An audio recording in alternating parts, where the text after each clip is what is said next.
Movie की शुरुआत में हम यहाँ पर प्रिंसेस कीरा को देखते हैं जो कि कई सारे सोल्जर्स के साथ में फाइट कर रही होती है, क्योंकि यहाँ पर वो सभी के सभी एनिमी के लोग थे और वो प्रिंसेस कीरा पर अटैक कर रहे होते, लेकिन वो बड़ी बहादुरी के साथ उन सभी का सामना करती है।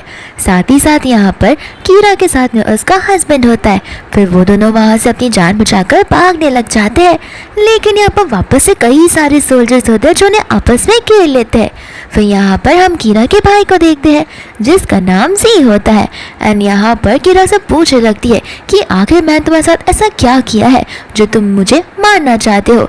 यहाँ पर उसका भाई ज़ी उसे कहने लगता है कि तुम्हें क्यों लगता है तुम्हारे होते हुए ये डैड डायनेस्टी मेरे हवाले कर देंगे। यहाँ तक कि कीरा का हस्बैंड भी उसे कहने लगता है कि देखो तुम जो कर रहे हो वो बिल्कुल ठीक नहीं है। तुम्हें पता है यहाँ की प्रजा के लिए कीरा ने क्या कुछ नहीं किया है, और तुम्हारी भी तो इतनी मदद की है उसने पास के प्रॉब्लम्स को सॉल्व करने के लिए, और तुम उन लोगों को क्या जवाब दोगे। जी यहाँ पर कहने लगता है कि मुझे कुछ फर्क नहीं पड़ता क्या होगा, लेकिन ये डायनेस्टी अगर किसी के नाम पर होगी तो मेरे नाम पर होगी और यहाँ का राजा मैं बनूंगा। इसके लिए किसी एक का तो मन नहीं होगा। एंड यहाँ पर वो अपने सोल्जर्स को अटैक करने के लिए कह देता है और तो यहाँ पर वो सोल्जर्स एरो को मारना शुरू कर देते हैं, लेकिन यहाँ पर कीरा का हस्बैंड बीच में आ जाता है जहाँ पर वो एरोस उसे लग जाते हैं और वो अपनी जान खो बैठता है। जी यहाँ पर फिर भी हार नहीं मानता। वो कहने लगता है कि जिस हस्बैंड ने तुम्हारा 7 जन्मों तक साथ देने का वादा किया था अब तो वो नहीं रहा, लेकिन हाँ वो हस्बैंड होने का फर्ज जरूर निभा कर गया है। कीरा उसे कह रहे थे कि तुम मेरी जान लेना चाहते थे ना, लेकिन ये सब तुम्हारी वजह से हुआ है। और कीरा भी यहाँ पर एक बड़ा सा तलवार उठाकर खुद की जान दे देती है ताकि अगर नेक्स्ट लाइफ में वो वापस से बॉर्न हुई तो फिर वो वापस से अपने हस्बैंड के साथ ही मिलेगी, उसके साथ शादी करेगी और इस बार उसे अच्छे से ट्रीट देगी। लेकिन यहाँ पर हम अचानक से एकदम फ्यूचर में आ जाते हैं जहाँ पर कीरा की नींद खुलती है और उसे समझ नहीं आ रहा होता कि आगे चल क्या रहा है। उससे तो अपनी जान दे दी थी लेकिन वो मरी ही नहीं है, और अभी जिस जगह पर वो उठी है उसे वो जगह जानी पहचानी सी भी नहीं लग रही है। उसे लग रहा होता है कि अभी भी वो शायद से अपने पैलेस में है, लेकिन ये जगह उसके लिए बड़ी अनजान थी। इतने में यहाँ पर हम सामने से मिस्टर गू को आते हुए देखते हैं एंड कीरा उन्हें देखते ही अपना हस्बैंड बुलाने लगती है, लेकिन मिस्टर गू का मूड जो है वो बहुत खराब होता है और वो कीरा पर गुस्सा करके कहने लगते हैं कि रैनन तुम्हें क्या लगता है तुम पागल होने का नाटक करोगी और हम से किसी को सच्चाई पता नहीं चलेगी। कीरा को यहाँ समझ नहीं आता कि आखिर वो उसे रैनन क्यों बुला रहा है, तो वो उसे कहने लगती है कि तुम जो बोल रहे हो मुझे कुछ समझ नहीं आ रहा। मिस्टर गो उसे कह रहे थे कि हाँ कर लो जितना नाटक करना है कर लो। फिर यहाँ पर तो वो उसे डाइवोर्स पेपर्स तक दे देते हैं। कीरा यानी कि रैनन यहाँ पर डिवोर्स एग्रीमेंट देकर कहने लगती है कि डिवोर्स आखिर मैं तुम्हें क्यों डिवोर्स दूँ। फिर यहाँ पर मिस्टर गू को भी कुछ समझ नहीं आता क्योंकि रैनन यहाँ पर उसे हस्बैंड बुला रही होती है, तो वो डॉक्टर से कहते हैं जरा इसे चेक तो करना ये सचमुच पागल तो नहीं हो गई क्योंकि ये मुझे हस्बैंड बुला रही है। डॉक्टर यहाँ पर उसे चेक करने जाते तो है, लेकिन रैनन उसे अपने आप से दूर कर देती है एंड कहती है कि मुझे ऐसे भी कोई टच नहीं कर सकता क्योंकि मैं थेसंग डायनेस्टी की प्रिंसेस हूँ।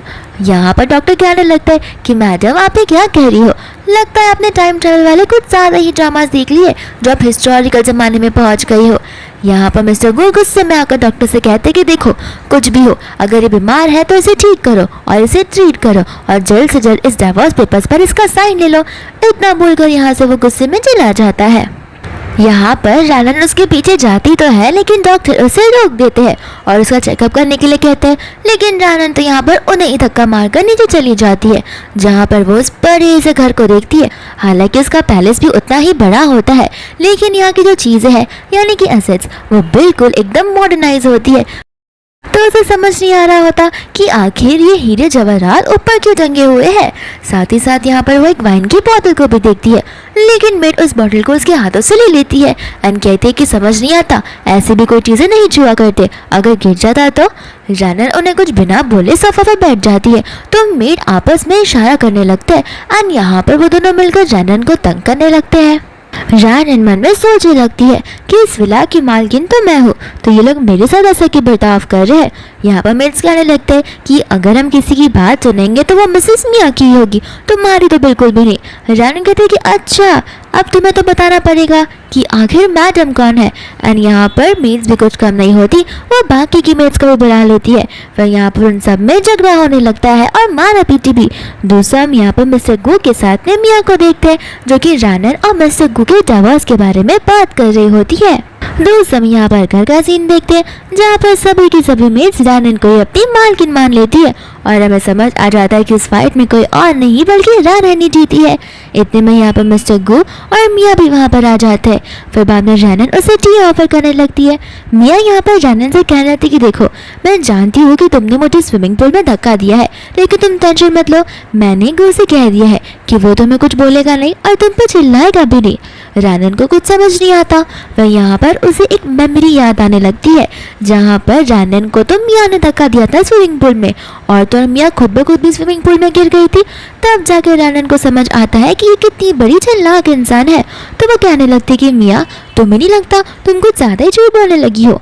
मिया भी यहाँ पर गुस्से में आकर कहती कि आखिर तुम बोलना क्या चाहती हो।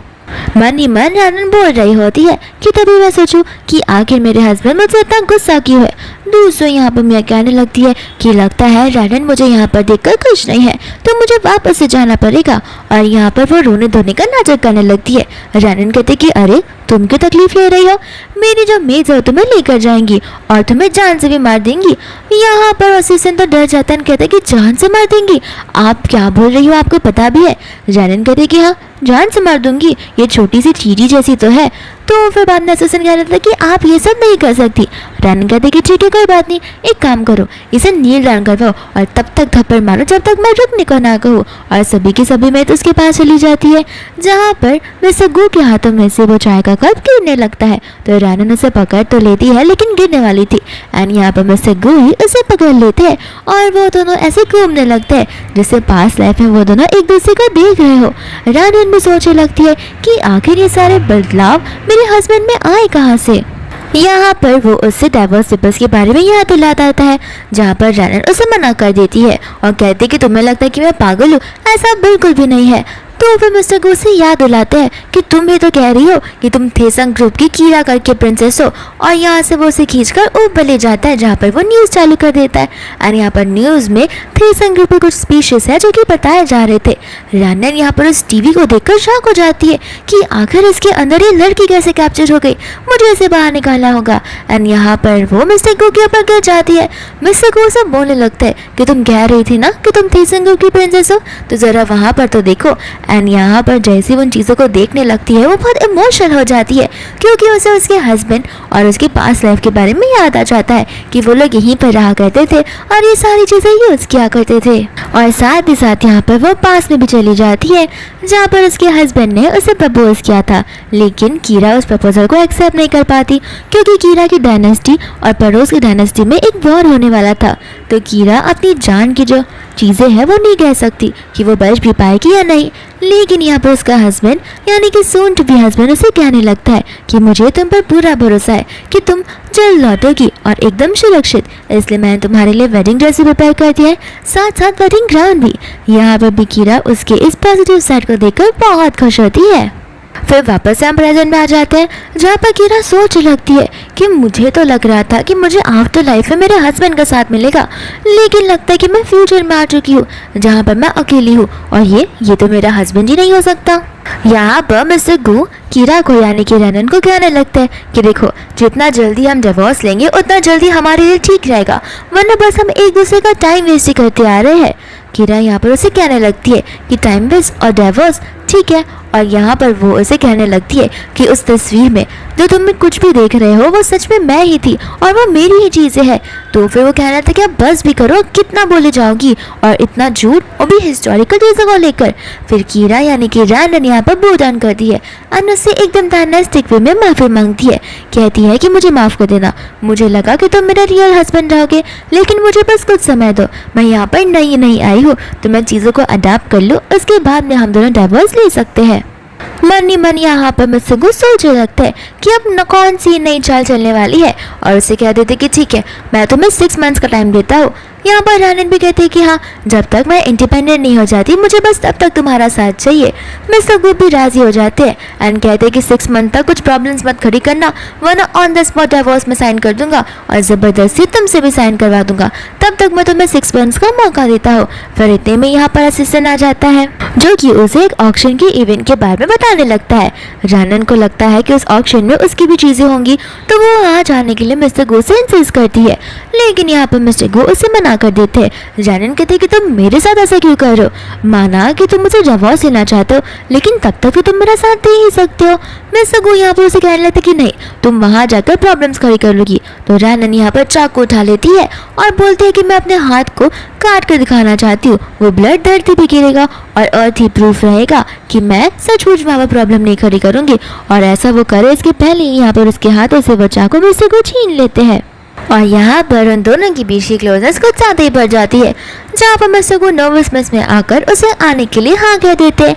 और तो और रानन वादा करती है कि वो कोई भी प्रॉब्लम नहीं खड़ी करेगी।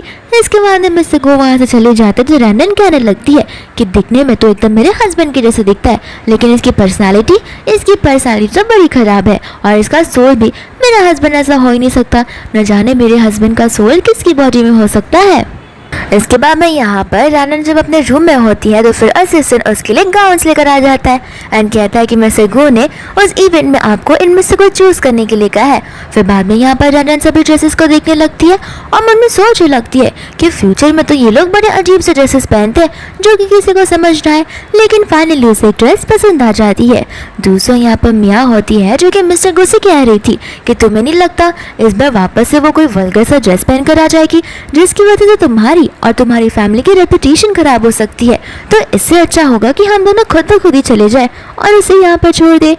इससे पहले कि कुछ मिस्टर गो यहाँ पर बोले, पीछे से रानन आ जाती है जहाँ पर मिस्टर गो तो उसे देखते ही रह जाते हैं और मिया भी ऐसे रानन का लुक देखकर शॉक हो जाती है।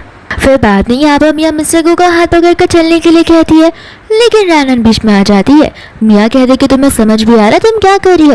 रानन कहते कि ये तो तुम्हें समझना चाहिए, अभी भी हमारा जो मैरिटल स्टेटस है वो सही है और मैं इसकी वाइफ हूँ, तो तुम्हें नहीं लगता आउटसाइडर तुम्हें इस नए ज़माने के अकॉर्डिंग मिस्ट्रेस बुलाएंगे, तो बेहतर होगा कि तुम उससे दूर ही रहो। एंड यहाँ पर मिस्टर गो खुद को चले जाते हैं और रानन भी यहाँ पर उसके पीछे चली जाती है, जहाँ पर मिया को बहुत गुस्सा आ जाता है।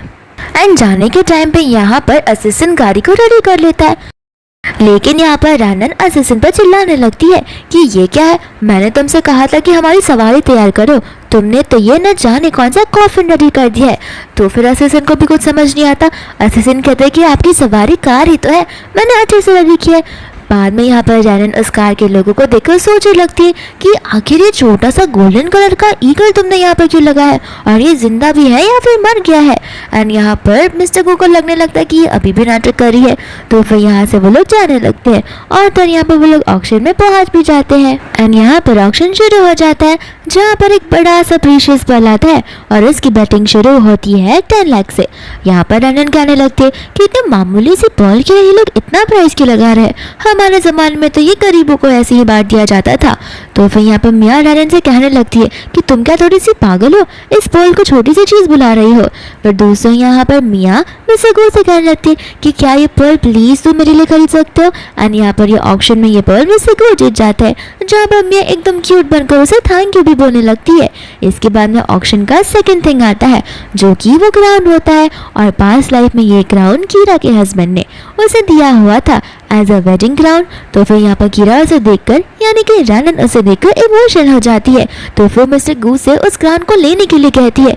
मिस्टर गू कहते कि आखिर मैं क्यों ऐसा करूँ। रानन बोलती कि प्लीज़ इस क्राउन को तुम खरीद लो, मेरे पास जैसे जैसे पैसे आते जाएंगे वैसे वैसे मैं तुम्हें ये देती जाऊंगी।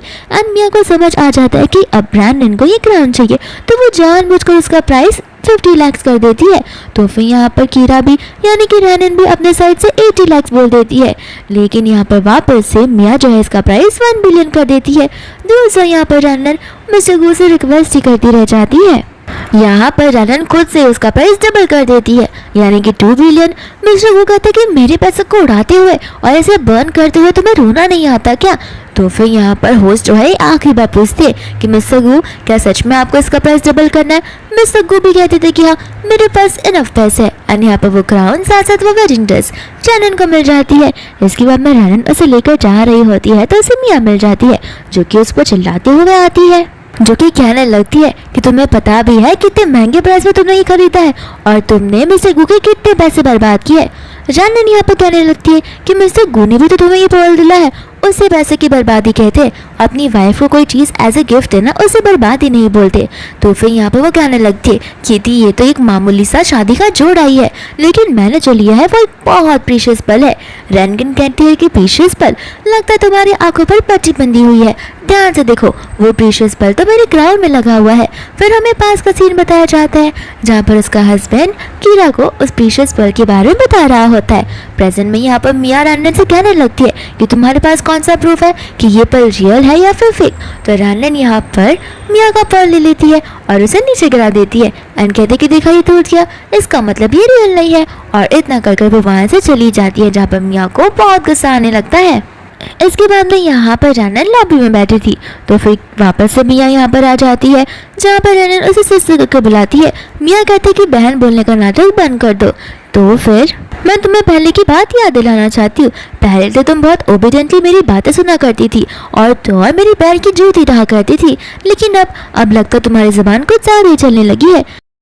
रैनन भी यहाँ पर मिया से कह देती है कि मेरे पास तुम्हारे साथ इस बकवास करने का टाइम नहीं है और वो यहाँ से जाने लगते, लेकिन मिया उस वेडिंग के जोड़े पर वाइन फेंक देती है और बोलती है कि मेरे साथ ऐसा बदतमीजी करने का यही अंजाम होता है और वहाँ से चली जाती है। लेकिन यहाँ पर रैनन उसे जाने से रोक देती है। तो फिर मिया भी कहते कि देखो मेरे साथ कुछ करने की कोशिश मत करना वरना मिस्टर को तुम्हें बिल्कुल भी नहीं छोड़ेंगे। रैनन कहते कि वो कौन होता है मुझे रोकने वाला, और रही बात मेरी तो मैं अकेली काफी हूँ तुम्हारे लिए क्योंकि मैं प्रिंसेस कीरा हूँ। एंड यहाँ पर बाद में वो मिया को मारना शुरू कर देती है जहाँ पर मिया मिस्टर गू को आते हुए देख लेती है, लेकिन फटाक से यहाँ पर रैनन दरवाजे को बंद कर देती है और मिस्टर गू को लग रहा था कि कोई तो यहाँ पर झगड़ रहा है और जैसे वो लोग दरवाजा खोलते हैं यहाँ पर मिया उसके पैरों के नीचे आ जाती है एंड कहती कि देखो रैनन ने मेरी क्या हालत कर दी है। रैनन यहाँ पर से उस वेडिंग के जोड़े को लेकर जा रही होती है तो फिर मिस्टर गू पूछते हैं कि इसे तुम कैसे एक्सप्लेन करोगी। एंड मिस्टर गू यहाँ पर उस वाइन के निशान को देख भी लेते हैं। रैनन कहते हैं कि मुझे कुछ एक्सप्लेन करने की जरूरत नहीं है, मुझे जो सही लगा मैंने कर दिया। फिर यहाँ पर मिस्टर गू अपने असिस्टेंट को बुलाते हैं। असिस्टेंट कहता है कि हाँ आप टेंशन मत लीजिए, मैं मैडम मिया को हॉस्पिटल लेकर जाऊंगा। मिस्टर गू कहने लगते कि मैंने तुमसे कहा ही करने को, मैं चाहता हूँ कि तुम किसी एक्सपर्ट को चुनो जो इस वेडिंग के जोड़े में से इस वाइन के दाग को निकाल सके। फिर यहाँ से बाद में वो कीरा को लेकर यानी कि रैनन को लेकर चला जाता है एंड मिया यहाँ पर अकेले ही रह जाती है। दूर से यहाँ पर मिस्टर गू होता है जो कि रैनन को बाहर कॉरिडोर में लेकर आ जाता है। रैनन कहती कि क्या तुम इसके बाद में मुझे डिवोर्स देने वाले हो, तो मैं तुम्हें याद दिलाना चाहती हूँ। लेकिन मिस्टर गू कहने लगते कि हाँ मुझे इसे अच्छे से याद है 6 मंथ का टाइम, लेकिन मैं तुम्हें बता देना चाहता हूँ कि अभी भी डिवोर्स चाहिए तो फिर ले सकती हो, लेकिन हाँ याद रखना कि 2 बिलियन तुम्हें मुझे तभी भी पे करना होगा और वो मैं तुमसे लेकर ही रहूंगा। रैनन कहते कि तुम टेंशन क्यों लेते हो, एक बार मेरी जॉब लग जाने दो फिर मेरी सारी की सारी सैलरी तुम ही रखते जाना। दूसरी मिया होती है जो कि उन दोनों को इतना क्लोज देख लगती है तो मन में सोच लगती कि इस बार तो मैं इसे बिल्कुल नहीं छोड़ूंगी। एंड यहाँ पर वो आंटी ली को कॉल करा देती है। बाद में वो आंटी के साथ में बैठकर उनकी कंप्लेन करने लगती है। फिर मिस्टर गू यहाँ पर आ जाते हैं। आंटी यहाँ पर मिस्टर गू को बोलने लगती है कि मुझे पता है कि तुम्हारे डैड पास ऑन हो चुके हैं, लेकिन मैं भी तुम्हारी स्टेप मदर ही रखती हूँ और मेरा पूरा हक बनता है इस घर पे आने का और ये जानने का कि आखिर क्या चल रहा है। मिस्टर गू यहाँ पर उसे कहने लगते हैं कि मैं किसी बाहर वाले इंसान को अपनी पर्सनल लाइफ में दखलंदाजी करने से मना करता हूँ, तो फिर मैं भी आपको यही राय दूंगा। बाद में आंटी यहाँ पर कहने लगी कि टेंशन मत लो, बहुत जल्दी तुम्हारा बड़ा भाई अमरावती से बाहर से यहाँ आने वाला है, तो फिर उसके बाद तुम उसके साथ मिलकर इस बिजनेस को संभाल सकते हो, तुम्हें कोई प्रॉब्लम भी नहीं होगी। लेकिन यहाँ पर मिस्टर गू कहने लगते हैं कि मैंने अभी आपसे कहा कि बाहर वाले लोगों को मैं पर्सनल लाइफ में दखलंदाजी नहीं करने देता और बिजनेस भी मेरा एक पर्सनल काम भी है, जहाँ पर मैं किसी बाहर वाले फैमिली के इंसान को क्यों अपनी चीजें दूँ। तो फिर आंटी को गुस्सा आ जाता है एंड वो कहने लगती है कि मैं भी देखती हूँ तुम मेरी बात कैसे नहीं मानोगे। एंड यहाँ पर वो कई सारे गार्ड्स को बुला लेती है। साथ ही साथ यहाँ पर मिया चली जाती है मिस्टर गू के पास में एंड कहने लगती कि मुझे लगता है तुम्हें आंटी की बातों को सुन लेना चाहिए, वो सही ही तो बोल रही है। दोस्तों यहाँ पर हम रैनन को देखते हैं जो कि घर की ओर जा रही थी और सोच लगती है कि मैं पागल थी जो मैंने 2 बिलियन कह दिया, डबल नहीं बोलना चाहिए था, खाली 5 गुना बढ़ाना चाहिए था। अब आखिर मुझे जॉब कब मिलेगी और मैं उसे 2 बिलियन कब दूंगी। और यहाँ पर जैसे वो अंदर जाने लगती है गार्ड उसे रोक देते हैं ये कहते हुए कि अंदर मैडम आई हुई है तो उन्हें पर्सनल बात करनी है। और रैनन समझ जाती है कि हो सकता है मेरा हस्बैंड कोई डिफिकल्टी में पड़ा हो, तो वो यहाँ पर वो गार्ड को चकमा देकर अंदर चली जाती है और इन सबको रुकने के लिए बोलती है। यहाँ पर मिया रैनन को देखती है आंटी के पास चली जाती है और यहाँ पर वो आंटी से बोलने लगती है कि यही वो लड़की है जिससे मेरी ऐसी हालत की है, तो मैं चाहती हूँ कि आप भी इसे सबक सिखाइए। दोस्तों यहाँ पर आंटी उन सभी बॉडीगार्ड्स को कह देती है रैनन पर वार करने के लिए, लेकिन यहाँ पर रैनन एक एक कर उन सभी को बड़े अच्छे से सबक सिखाती है और उन सभी को वहाँ से भगा देती है। आंटी यहाँ पर कहने लगती है कि मैं तो यहाँ पर अपने बेटे को कुछ समझाने आई थी, लेकिन लगता है कि तुम भी मेरे साथ झगड़ा करना पसंद करेगी। रैनन कहती कि मुझे माफ कर देना, आप मेरी मदर इन लॉ हो, मुझे पता नहीं था। और आंटी गुस्से में यहाँ पर मिस्टर गो से कहने लगती है कि अगर मुझे पता होता शादी के पहले कि तुम ऐसी लड़की के साथ शादी कर रहे हो जो मुझे रिस्पेक्ट बिल्कुल नहीं दे सकती, तो मैं शादी को कभी भी अप्रूव नहीं करती। यहाँ पर मिस्टर गो आंटी को चिल्लाने वाले थे, लेकिन रैनन उन्हें रोक देती है एंड कहती कि कोई बात नहीं, मुझे पता है कि मैंने जो भी किया वो मेरी गलती थी, क्योंकि मुझे आपकी आइडेंटिटी के बारे में पता नहीं था, लेकिन अब जैसा बोलोगी मैं वैसा करने के लिए रेडी हूँ। एंड यहाँ पर मिस्टर गो को वहाँ से जाने के लिए कहती है।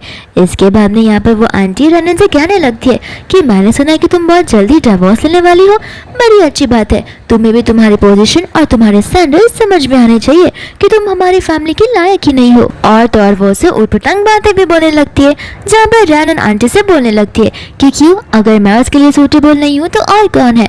आंटी बोलने लगती कि ऑफ कोर्स मिया को देखा वो कितनी एलिगेंट और क्लासिकल वुमन है। तो फिर रैनन बोलने लगता कि हाँ एलिगेंट और क्लासिक वुमन, साथ ही साथ गोल्ड डिगर भी। आंटी को यहाँ पर गुस्सा आ जाता है जो कि रैनन पर चिल्लाने लगती है, लेकिन रैनन यहाँ पर आंटी को थप्पड़ मार देती है एंड कहते हैं कि आपकी हिम्मत कैसी हुई इस घर में आकर मेरे हस्बैंड को धमकियां देने की और इतने सारे बॉडीगार्ड्स को यहाँ पे बुलाने की। अगर नेक्स्ट टाइम से आपने ऐसा कुछ भी किया तो मैं आपको बिल्कुल नहीं छोड़ूंगी, और हाँ मेरे हस्बैंड से दूर रहोगी तो ज्यादा बेटर रहेगा। असिस्टेंट यहाँ पे मिस्टर गो कह रहे होते हैं कि जब से मैडम पानी में गिरी है तब से न जाने कि वो आपकी चिंता की जा रही है, मैडम तो पहले से कुछ ज्यादा ही बदल चुकी है। यहाँ पर झगड़ा हो ही रहा था, आंटी भी यहाँ पर चिल्लाए जा रही थी। फिर इसके बाद में हम ग्रैंडपा को देखते हैं, जहाँ पर ग्रैंडपा को देखकर रैनन पास की बातों में चली जाती है, जहाँ पर ग्रैंडपा उसके सबसे प्यारे ग्रैंडपा हुआ करते थे और ग्रैंडपा हमेशा रैनन की यानी कि प्रिंसेस कीरा की बातें सुना करते थे। रैनन को यहाँ पर ग्रैंडपा को देखकर लगने लगता है कि वो उसके ग्रैंडपा है, तो वो उसके पास चली जाती है। यहाँ पर ग्रैंडपा भी उस आंटी को चिल्लाने लगते कि यहाँ पर मेरे ग्रैंडसन को और उसकी वाइफ को बुली किया जा रहा है, मुझे पता भी नहीं है। आंटी कहने लगते कि आप हॉस्पिटल से कब आ गए, तो फिर ग्रैंडपा कहने लगते कि अगर मुझे पता होता यहाँ पर ये सब हो रहा है तो मैं कब का यहाँ पर हॉस्पिटल से आ गया होता और तुम्हें सबक सिखाया होता। आंटी यहाँ पर बोलने लगती है कि ये सब इसकी ही गलती है। दूसरे यहाँ पर रैनन सोचने लगती है कि लगता है मैं इनकी ग्रैंड डॉटर नहीं हूँ। वह यहाँ पर मिस्टर गो आते हैं जो कहने लगते हैं कि मेरे ग्रैंडपा है, तब जाकर रैनन को समझ जाता है। ग्रैंडपा भी यहाँ पर गुस्से में आकर आंटी को वहाँ से जाने के लिए कहते हैं, हालांकि आंटी बोल देती है कि मैं यहाँ से नहीं जाने वाली। तो फिर यहाँ पर रैनन उन्हें कहती है कि आपने मुझसे कहा था कि हमें बड़ों के कहने का आदर करना चाहिए। तो फिर आंटी मिया को वहाँ से लेकर गुस्से में चली जाती है।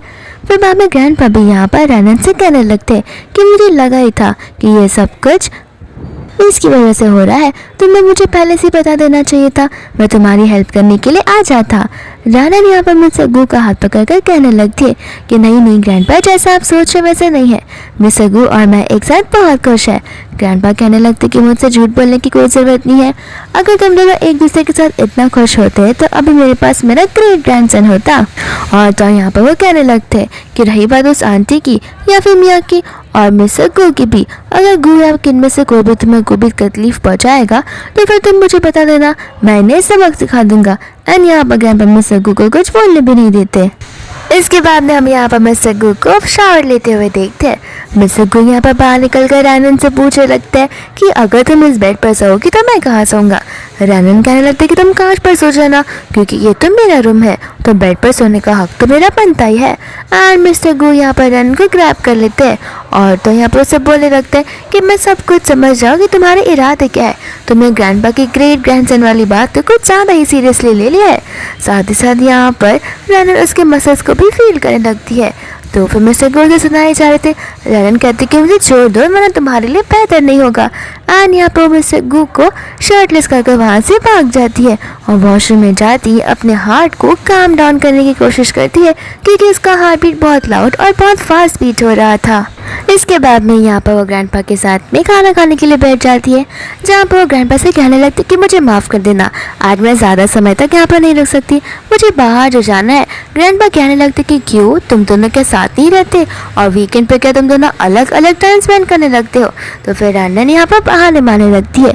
इतने में असीस सुनाने लगता है, जहाँ पर असिस्टेंट को वो उसकी सैलरी पूछती है क्योंकि रैनन के अकॉर्डिंग इस नए से शहर में फ्यूचर में आकर पैसों को ऑन करना बड़ी मुश्किल बात है। फिर जैसे ही यहाँ पर वो अपनी सैलरी बताता है, रैनन शॉक हो जाती है एंड कहने लगती कि उसे सर्व करने के लिए तुम्हें इतने सारे पैसे मिल रहे हैं। और रैनन के दिमाग में एक आइडिया आ जाता है, जहाँ पर जैसे ही मिस्टर गो वहाँ आते हैं, रैनन उनके पास बड़े प्यार से बात करते हुए जाने लगती है।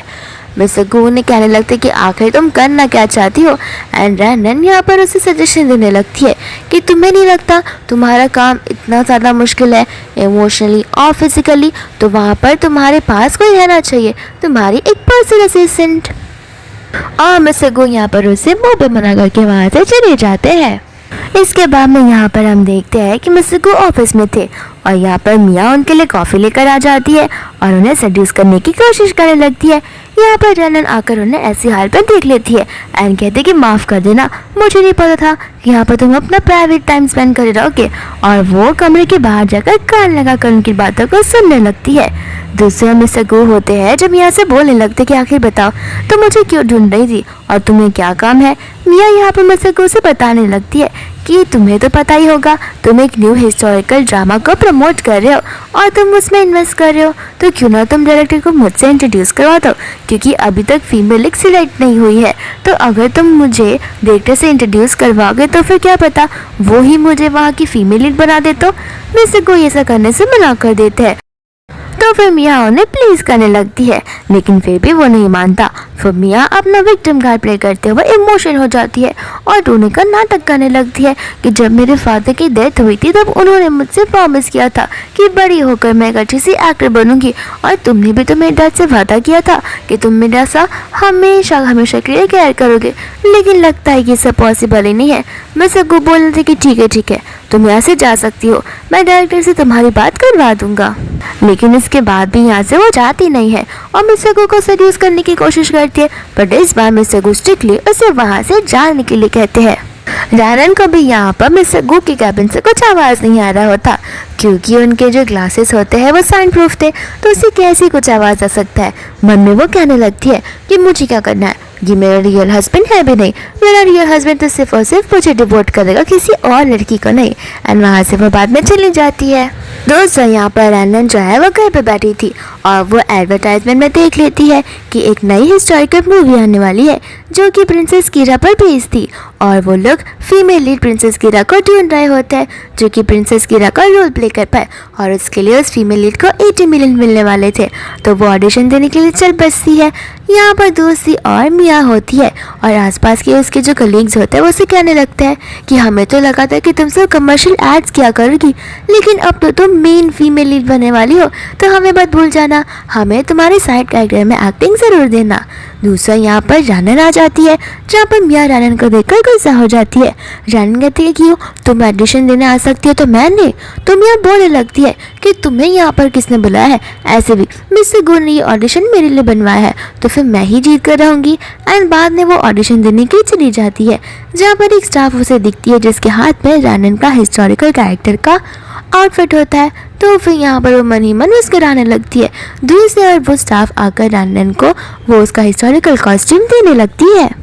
रैनन यहाँ पर जब कपड़े पहनकर आती है तो फिर उसे कपड़ों में होल्स होता है, लेकिन उसे फिर भी कुछ समझ नहीं आता। बाद में यहाँ पर जो दोनों लड़कियाँ होती है तो यहाँ पर वो रानन को ट्रोलिंग करने लगती है, लेकिन रानन यहाँ पर उन्हें कुछ कहती नहीं और वो दोनों हंसते हुए बोलने लगते हैं कि तुमने एक्टिंग तो कभी सीखी नहीं है और आई बड़ी इस मूवी की मेन फीमेल लीड बनने की नाटक करने वाली। इतने में ही यहाँ पर ऑडिशन शुरू हो जाते हैं, जहाँ पर सबसे पहला ऑडिशन यहाँ पर मिया का होता है। मिया जैसे ही एक्ट करने लगती है, डायरेक्टर को उसकी एक्टिंग बिल्कुल पसंद नहीं आती एंड पैनल में लोगों को भी उसकी एक्टिंग पसंद नहीं आती, लेकिन मिस्टर गू ने जो उन्हें रिकमेंड किया है तो वो यहाँ पर बस वो लोग उसकी फेक तारीफ करने लगते हैं। डायरेक्टर यहाँ पर कहते हैं कि हम इतना जल्दी डिसीजन नहीं बना सकते, हमें ऑडिशंस के अकॉर्डिंग जाना पड़ेगा। फिर बाद में वो दोनों कलीग्स आ जाती है तो उन्हें साइड रोल लिख दिया जाता है। दूसरा यहाँ पर वो लोग रानन का इंतजार कर रहे होते हैं, तो फिर मिया उन्हें बोलने लगती है कि क्या आप यहाँ की लास्ट कंटेस्टेंट का वेट कर रहे हो, तो मुझे नहीं लगता वो यहाँ पर आएगी। मुझे तो लगता है कि वो डर गई होगी क्योंकि उसने अपने पास की लाइफ में कभी एक्टिंग की ही नहीं है, तो फिर ऐसे इमेच्योर एक्टर को आप ले ही नहीं सकते जिसे एक्टिंग करना ही नहीं आता हो। तो फिर यहाँ से सब लोग जाने वाले थे, लेकिन इतने में यहाँ पर रनन की एंट्री हो जाती है और रनन यहाँ पर अपना रियल प्रिंसेस कीरा वाला वेडिंग ड्रेस पहनकर आई हुई थी। सभी लोग उसके इस रियल ड्रेस को देखकर बहुत ज़्यादा सरप्राइज हो जाते हैं और उन्हें उसका ये लुक बहुत पसंद आता है। दूसरा यहाँ पर डायरेक्टर जो है वो रनन को स्क्रिप्ट देने के लिए कहते हैं, लेकिन यहाँ पर मिया जो है वो उसे दूसरा स्क्रिप्ट दे देती है और जैसे ही रनन यहाँ पर स्क्रिप्ट देती है वो ब्लैंक होता है, तो फिर वो स्क्रिप्ट को फेंक देती है। साथ ही साथ यहाँ पर मिस्टर को भी मौजूद होते हैं एंड रनन यहाँ पर एक्टिंग करना शुरू कर देती है। जहाँ पर ये जो एक्टिंग का सीन होता है ठीक वैसा ही था जहाँ पर प्रिंसेस कीरा ने अपनी जान दे दी थी अपने हस्बैंड के लिए एंड एक एक करके वो सारी एक्टिंग को करने लगती है, जहाँ पर सभी के सभी लोग उसकी एक्टिंग में घुल मिल जाते हैं और उन्हें लग रहा होता है कि वो लोग सचमुच प्रिंसेस कीरा को ही देख रहे हैं। फिर एंडिंग के सीन के साथ साथ उन सभी की आंखें भर आती है। साथ साथ यहाँ पर मिस्टर गू होते जिन्हें पास्ट लाइफ की एक मेमोरी याद आ जाती है कि जब वो प्रिंसेस कीरा को प्रपोज करने गए थे एंड मिस्टर गू यहाँ पर सोचने लग जाते हैं कि आखिर ये मेमोरी मेरे दिमाग में कैसे आ गई। दूसरे यहाँ पर सभी पैनल वाले लोग होते हैं जो रैनन के एक्टिंग खत्म होने पर उसे बड़ी शाबाशियां देते हैं। डायरेक्टर यहाँ पर रैनन को प्रिंसेस कीरा का कैरेक्टर घोषित कर देते हैं, लेकिन यहाँ पर मिया बोलने लगती है कि ये तो गलत बात है, मैंने सबसे अच्छी एक्टिंग की है और मैं तो स्क्रिप्ट के अकॉर्डिंग गई हूँ। ये रैनन न जाने कौन सी स्क्रिप्ट प्ले कर रही थी जो स्क्रिप्ट के अंदर बिल्कुल भी नहीं थी। तो यहाँ पर रैनन उस सिनेरियो के बारे में उन्हें समझाने लगती है एंड कहती है कि तुम्हें जो स्क्रिप्ट दी गई है वो तो बस शुरुआती की स्क्रिप्ट थी, लेकिन मेरी तो एंड की स्क्रिप्ट थी जो मुझे स्टोरी अच्छे से पता थी। यहाँ पर डायरेक्टर को उसका एक्सप्लेनेशन भी बहुत पसंद आता है क्योंकि ये उनकी मूवी का आखिरी सीन ही होता है। इसके बाद में यहाँ पर डायरेक्टर कहते हैं कि मैं अब किसी से और बहस नहीं करना चाहता, मैं रैनन को यहाँ पर प्रिंसेस कीरा का कैरेक्टर घोषित करता हूँ।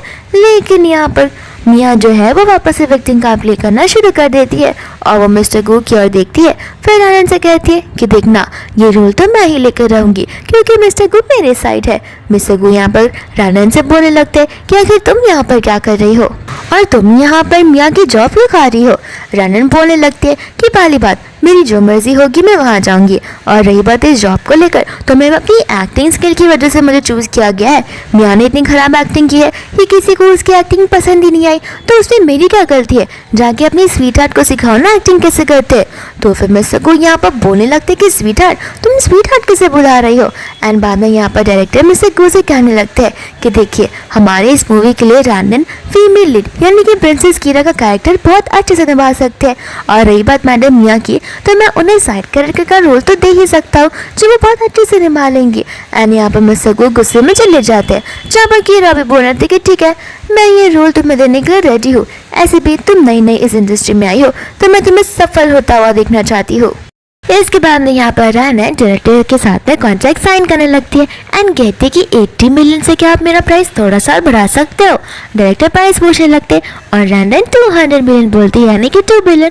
लेकिन डायरेक्टर बोलते हैं ये जो तुमने मुझे प्राइस बोला है मेरी पूरी प्रोडक्शन टीम का प्राइस है जो मैं अगर चाहूँ भी तो तुम्हें नहीं दे सकता, वरना मूवी ही मुझे बनानी खत्म करनी पड़ेगी।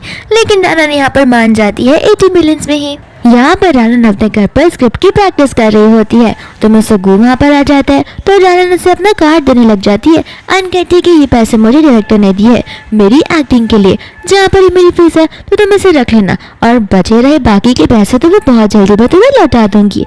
मिस्टर गू यहाँ पर रैनन से कहने लगते हैं कि लगता है तुम्हें यहाँ से जाने की बहुत घाई है। तो फिर रैनन उसे उस 6 मंथ वाली बात को याद दिलाने लगती है एंड कहती कि कुछ ही मंथ्स बचे हुए हैं। मिस्टर गू कहते हैं कि हाँ वो तो मुझे साफ साफ नजर आ रहा है, क्योंकि तुम दिन ब दिन कुछ ज्यादा ही मेहनत किए जा रही हो ताकि तुम मुझसे जितना जल्दी दूर जा सको जा पाओ। यहाँ पर वो बाद में रैनन को जबरदस्ती किस करने लगते हैं, जहाँ पर रैनन मिस्टर गू को लिप्स पर ही बाइट कर देती है एंड कहती है कुछ ज्यादा ही नहीं कर रही हो तुम, लगता है तुम धीरे धीरे मेरे प्यार में पड़ते जा रहे हो और तुम्हें पास वाली चीजों को लेकर बहुत अफसोस हो रहा है। मिस्टर गू कह रहे थे कि प्यार में और तुमसे ऐसा कभी भी पॉसिबल ही नहीं है। इसके बाद में वो लोग ग्रैंडपा के साथ में लंच करने के लिए बैठ जाते हैं। ग्रैंडपा भी यहाँ पर मिस्टर गू के लिप्स को नोटिस करते हैं तो मिस्टर गू बोल देते हैं वो एक्चुअली मुझे एक डॉग ने बाइट कर लिया। तो फिर रैनन में यहाँ पर उससे चिमटी काट लेती है और ग्रैंडपा समझ जाते हैं कि आगे क्या चल रहा है। फिर बाद में ग्रैंडपा को शक जाने लगता है कि कहीं तुम यहाँ पर रैनन को बुली तो नहीं कर रहे हो, लेकिन रैनन कहते कि नहीं, आप इन सारी बातों को छोड़िए, मैं आपको मेरी नई मूवी के बारे में बताने वाली हूँ। तो फिर मिस्टर गू कह लेते कि हाँ, मैं तुम्हें लेने छोड़ने ले आ जाया करूँगा, लेकिन रैनन उसे साफ साफ मना कर देती है। मिस्टर गू कहते कि ये तो मैं तुम्हारे लिए कर रहा हूँ ताकि तुम्हें आसानी हो। रैनन कहते कि मैं कोई नाजुक कली नहीं हूँ जो मैं खुद ब खुद नहीं जा सकती। इसके बाद में वो चली जाती है, जहाँ पर मिस्टर गू उस मैनेजर को कॉल कर कर बोलने लगते हैं कि मेरी वाइफ का अच्छे से ध्यान रखना, अगर सेट पर किसी ने भी उसे उदास करने की कोशिश की तो मैं उसे बिल्कुल नहीं छोड़ूंगा। दूसरा मैनेजर होता है जो डायरेक्टर को जाकर बोल देता है कि हमें मैडम मिया का अच्छे से ध्यान रखना पड़ेगा, क्योंकि इन्वेस्टर यानी कि मिस्टर गू ने हमें ये सब करने के लिए बोला है। तो फिर यहाँ पर थोड़ा सा कंफ्यूज हो जाता है एंड कहता है कि मिया का क्यों। तो फिर मैनेजर उससे बोलने लगता है कि डायरेक्टर सर, आपको पता नहीं है कि बाहर रूमर्स फैल चुके हैं कि मिस्टर गू अपनी वाइफ को डिवोर्स देने वाले हैं और वो अपनी डार्लिंग स्वीटहार्ट मिया के साथ में शादी करने वाले हैं।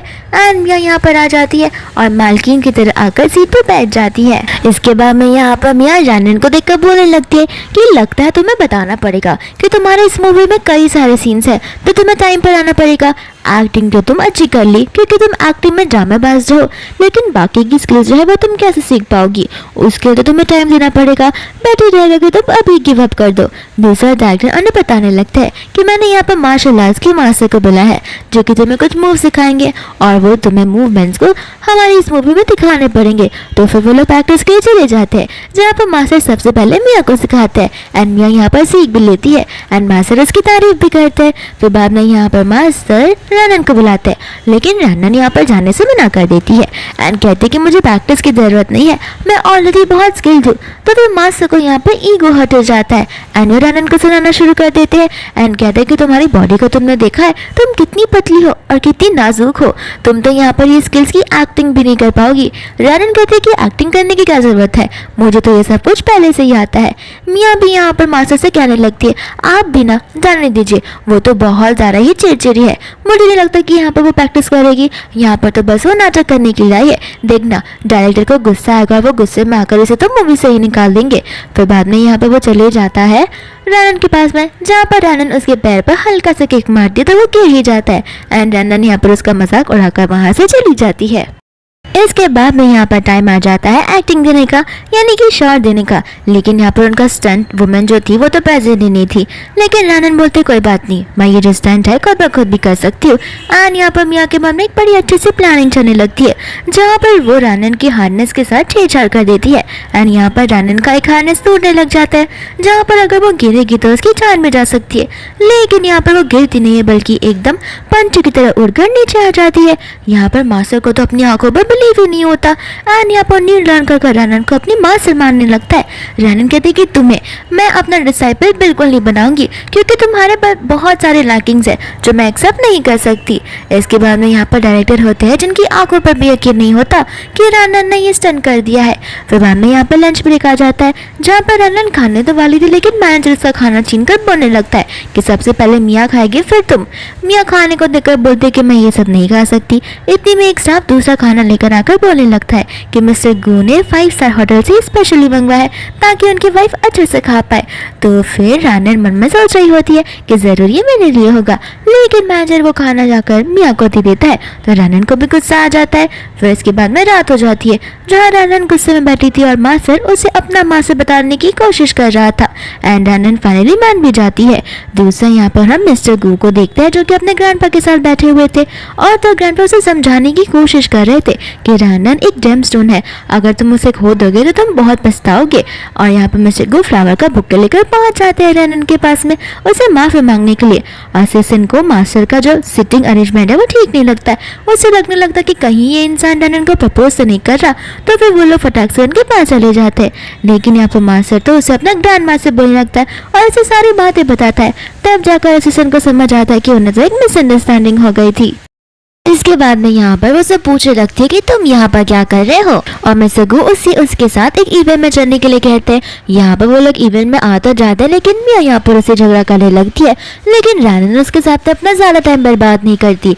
इसके बाद में यहाँ पर उस इवेंट के अंदर जानबूझकर वो आंटी उस म्यूजिशियन के आने का टाइमिंग चेंज कर देती है, जिस वजह से यहाँ का मैनेजर बोलने लगता है कि माफ कर देना, मुझे नहीं लगता कि मैनेजर आज यहाँ पर टाइम से आ सकेगी, क्योंकि वो किसी ट्रैफिक में फंस चुकी है। तो फिर यहाँ पर आंटी सभी के सामने बोलने लगती है कि हम हमारा कीमती वक्त निकाल कर इस इवेंट में आए हैं, लगता है इस इवेंट का कोई भी पॉइंट नहीं है। फिर यहाँ पर रानन कहते कि मैं इस पियानो को प्ले कर सकती हूँ और इस सितार को भी, लेकिन यहाँ पर मिया होती है जो उसे अपोज करना शुरू कर देती है। एंड दोनों में यहाँ पर बेट लग जाती है कि जो भी सबसे अच्छा प्ले करेगा वो जीत जाएगा। जाकर मिया सबसे पहले पियानो प्ले करती है एंड सभी को उसका पियानो ज्यादा कुछ खास नहीं लेकिन ओकेश लगता है। फिर यहाँ पर मिया मिस्टर गो के सामने आ जाती है, तो मिस्टर गो उसे अपने सामने से हटा देते हैं, जिसके बाद में यहाँ पर रानन जो है वो सितार प्ले करना शुरू कर देती है। और यहाँ पर सभी लोग उसकी इस म्यूजिकल कॉर्ड को सुनकर बहुत ज़्यादा इम्प्रेस हो जाते हैं और जाकर उसे उसका ऑटोग्राफ भी मांगने लग जाते हैं। लेकिन मिस्टर गो यहाँ से रानन को लेकर चले जाते हैं एंड कहते हैं कि तुम तो बड़ी टैलेंटेड निकली, पता तुम्हें क्या रिवॉर्ड चाहिए। तो फिर रानन कहते कि मेरे बाकी के पैसों को अगर तुम माफ कर दोगे तो ठीक रहेगा। एंड मिस्टर गो की बातों को मान लेते हैं। फिर बाद में वो लोग यहाँ पर नाइट क्लब में चले जाते हैं, जहाँ पे रानन डांस करने लगती है। तो फिर कई सारे लोग उसे अप्रोच करने लगते हैं, लेकिन मिस्टर गो यहाँ पर उसे मैट्री में लेकर आ जाते हैं। फिर यहाँ पर लोग ड्रिंक करते करते अपनी ढेर सारी बातों को शेयर करते हैं। फिर इसके बाद में यहाँ पर नेक्स्ट वो शूटिंग की साइड पर चली जाती है, जहाँ पर मास्टर के चेले आए होते हैं, जो कि मास्टर को मास्टर बुलाते हैं, क्योंकि उन्हें यकीन नहीं हो रहा होता कि उनके मास्टर कभी कोई मास्टर हो सकता है। एंड यहाँ पर वो लोग रानन पर डाउट करने लगते हैं, लेकिन यहाँ पर रानन उन्हें अपनी स्किल सिखाती है, जहाँ पर उनका डाउट सॉल्व हो जाता है। इसके बाद में यहाँ पर वो घर पर आती है, जहाँ पर उसका बहुत बैक पेन हो रहा था। तो फिर हम यहाँ पर एक नए कैरेक्टर को देखते हैं, सी को, जो कि पास लाइफ में रानन का भाई था। एंड यहाँ पर वो रानन को मसाज देने लगता है, लेकिन रानन जैसे ही आंखें खोलती है वो शॉक हो जाती है। एंड इस लाइफ में जी जो है वो इस बार मिस्टर गो का भाई बनकर आया हुआ है, यानी कि स्टेप ब्रदर। तो फिर वो उसे वहां से जाने के लिए कहता है, और तो यहाँ पर उन दोनों में बहस भी होने लगती है, जहाँ पर जी को अपने डैड की प्रॉपर्टी में से हिस्सा, शेयर में से हिस्सा और कंपनी से हिस्सा चाहिए था। लेकिन मिस्टर गो साफ साफ क्लियर बोल देते हैं कि तुम्हारा इसमें कोई योगदान नहीं रहा है, कंपनी को मैंने आगे बढ़ाया है, ये सारी चीजें डैड ने खुद से बनाई है और विल मेरे नाम पर जाएगा, तो मुझे नहीं लगता कि मैं तुम्हें कुछ भी दे सकता हूँ। यहाँ पर तो वो लोग हाथ पैर से भी फाइट करना शुरू कर देने वाले थे, लेकिन रानन की वजह से वो लोग यहाँ पर रुक जाते हैं। इसके बाद में रानन यहाँ पर सो रही थी, तो उसे पास्ट लाइफ का सपना आने लगता है, जहाँ पर उसके हस्बैंड की डेथ हुई थी। और मैं समझ जाती कि इस लाइफ में भी मिस्टर गो ही उसका हस्बैंड है। बस स्टार्टिंग में फीलिंग थोड़ी सी अलग थी। यहाँ पर वो डर के मारे उठती है, मिस्टर गो यहाँ पर उसे कंसोल करने लगते हैं। रानन इमोशन होकर रोने भी लग जाती है। मिस्टर गो कहते हैं कि तुम टेंशन क्यों ले रही हो, वो मेरा स्टेप ब्रदर ही है और मैं उसे ब्रदर का टैग कभी भी नहीं देना चाहता हूँ, और उसे तो मैं बाएं हाथ से झेल लूंगा। इसके बाद में यहाँ पर जी दूसरे दिन रानन के उस स्टोर में चला जाता है, जहाँ पे वो लोग और मास्टर मिलकर सभी लोगों को मार्शल आर्ट्स की ट्रेनिंग दिया करते हैं, जहाँ पर जी को भी ये सारी चीजें सीखनी थी, लेकिन रानन मना कर देती है।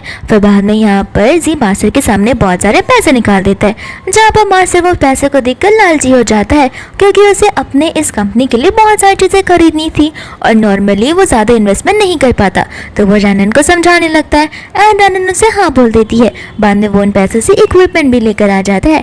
फिर बाद में जी जब ट्रॉली बैग लेकर आ रहा होता है, तो वो जानबूझकर खुद ब खुद नीचे गिर जाता है, ताकि रानन को उसके लिए बुरा लगे और वो आकर उस पर हेल्प करने लगे और वो उसे पिटी भी करने लगे। यहाँ पर रानन को उसे गिरता देख पास की बातें याद आने लगती है कि जी और वो पास लाइफ में कितने ज्यादा क्लोज थे as a brother and sister. फिर बाद में यहाँ पर जी उसे मदद मांगता है, ये कहते हुए कि मेरे भाई ने ही मेरे पैरों को तोड़ा हुआ था, इस वजह से वो अभी तक हील नहीं हुआ है, तो मुझे लगा कि सिस्टर इन लॉ तुम मेरी हेल्प कर सकती हो। रानन कहते कि पहली बात, मुझे सिस्टर इन लॉ बुलाना बंद कर दो, तुम्हें ये हक किसी ने भी नहीं दिया है, और रही हेल्प की बात तो खुद ब खुद उठ जाना। इसके बाद में यहाँ पर रात हो जाती है जहाँ पर वो गेट बंद कर चाह रही थी, लेकिन यहाँ पर कहानी में एक ट्विस्ट आ जाता है कि मिस्टर गोस का रियल हस्बैंड नहीं होता। यहाँ पर जाओ नाम का एक आदमी आता है जो कि रानन को देखकर उसकी वाइफ बुलाने लगता है और उसी पास की सारी बातें बताने लगता है। रानन यहाँ पर बोलने लगती है कि मैं कैसे मान लूं कि तुम ही मेरे हस्बैंड हो, और वो उसे सारे प्रूफ्स बता देता है। जहाँ पर रानन कहती है लेकिन तुम तो किसी और के बॉडी में हो और बाकी के लोग तो सभी अपनी बॉडी में ही है। तो फिर वो उसे कहता है कि हाँ, मेरी बॉडी स्विच हो गई थी और मैं अपनी बॉडी में वापस जा सकता हूँ अगर तुम इंसान को मार दो तो। यहाँ पर रानन उस इंसान को मारने के बाद से बहुत ज्यादा घबराने लग जाती है। फिर बाद में रानन यहाँ पर मिस्टर गोस से मिलती है। इसके बाद में रानन वहीं पर खड़े होकर सोच रही होती है। मिस्टर गोस से बोलने लगते कि इतनी रात हो गई तुम्हें डर नहीं लगता, अगर किसी ने तुम्हें कुछ कर दिया तो चलो मेरे साथ घर पर। लेकिन रानन यहाँ पर घर जाने से साफ साफ मना कर देती है। मिस्टर गो को लगने लगता है कि कहीं जी ने तुम्हें कुछ कहा होगा। रानन उसे बोलने लगती है कि इतना टाइम हो गया, कभी तुम्हें मुझ पर शक नहीं गया कि मैं तुम्हारी रियल वाइफ नहीं हूँ। यहाँ पर गु को कुछ समझ नहीं आ रहा था, तो रानन उसे सारी बातें बताने लगती है। मिस्टर गो कहते कि हाँ, माना मैंने कि तुम प्रिंसेस कीरा हो, इसका मतलब ये नहीं कि मैं तुम्हारा फेक हस्बैंड रहूंगा, मैं भी तुम्हारा रियल हस्बैंड हूँ। मुझे थोड़ी बहुत मेमोरीज याद तो है लेकिन पूरी की पूरी नहीं। रानन यहाँ पर उसके साथ झगड़ने लग जाती है, लेकिन इतने में यहाँ पर जी आ जाता है अपने कार्ड्स को लेकर एंड कहने लगता है कि मैं भी देखना चाहता हूँ कि ये कंपनी किसके नाम पर होगी और तुम्हें आज कौन बचा सकता है। तो फिर बाद में मिस्टर गो जी से बोलने लगते हैं कि अगर तुम मेरे बड़े भाई हो तो याद रखो मैं तुम्हारा छोटा भाई भी हूँ, हम थोड़ा तो ब्लड एक दूसरे का सेम है ही, तो फिर मैं तुमसे ज्यादा चालाक हूँ। एंड यहाँ पर वो अपने गार्ड्स को बुला देता है जिसके हाथों में गन भी होता है एंड इसके सामने जी के बॉडीगार्ड्स फेल हो जाते हैं। फिर बाद में जी वहाँ पर गुस्से से चला जाता है।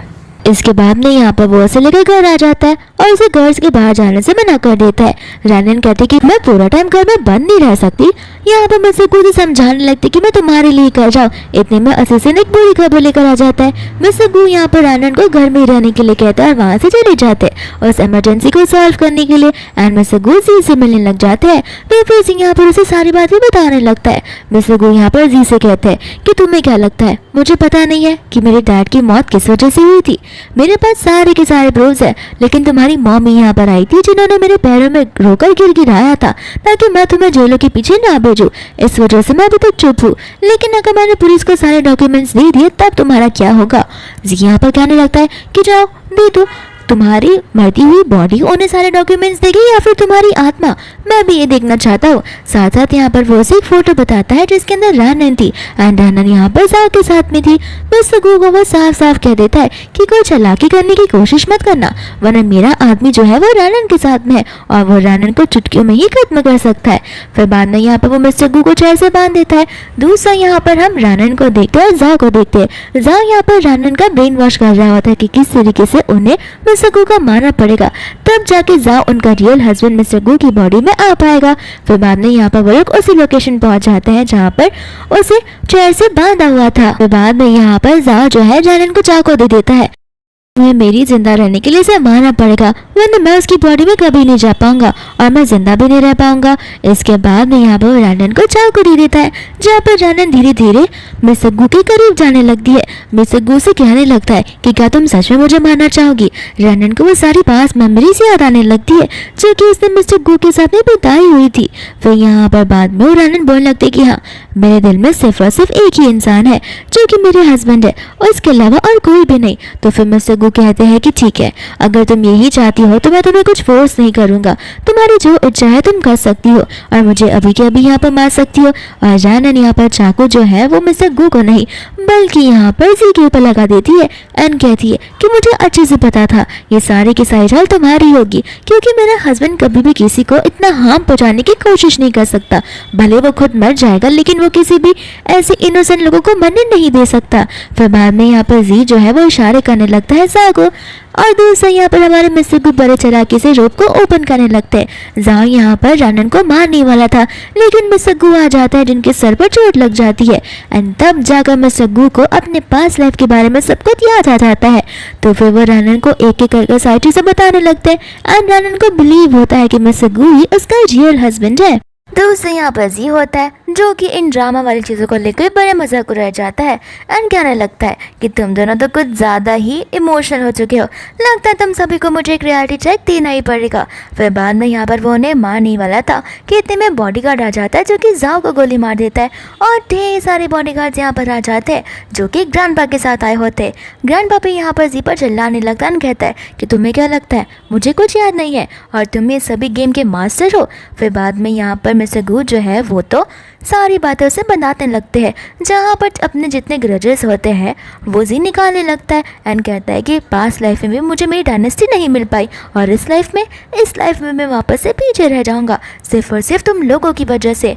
मिस्टर गू यहाँ पर कहते हैं कि इसमें हमारी गलती नहीं है, इसमें सारी तुम्हारी गलती है। और वो पास्ट वाली बातें उसे बताने लगते हैं क्योंकि जहाँ पर हमें पास्ट का सीन भी बताया जाता है जहाँ पर रंजन खुद ब खुद ग्रैंडपा के पास गई थी ये कहने के लिए कि मैं चाहती हूँ इस पूरे डायनेस्टी का कोई प्रिंसेस या फिर क्वीन नहीं बल्कि एक किंग होना चाहिए जो कि मेरा भाई होना चाहिए और मैं चाहती हूँ कि आप ये डायनेस्टी मेरे भाई के नाम कर दो ताकि वो सबको इक्वली ट्रीट कर पाए।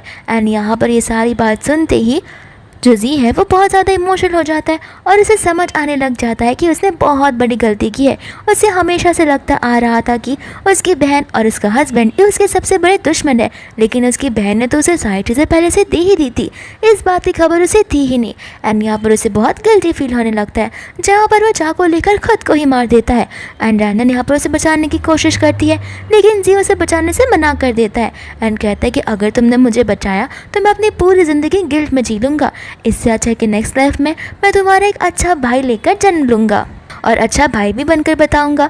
इसके बाद में यहाँ पर हम वापस से प्रेजेंट के सीन में आ जाते हैं जहाँ पर रानन और मिस्टर गू वॉक कर रहे होते हैं।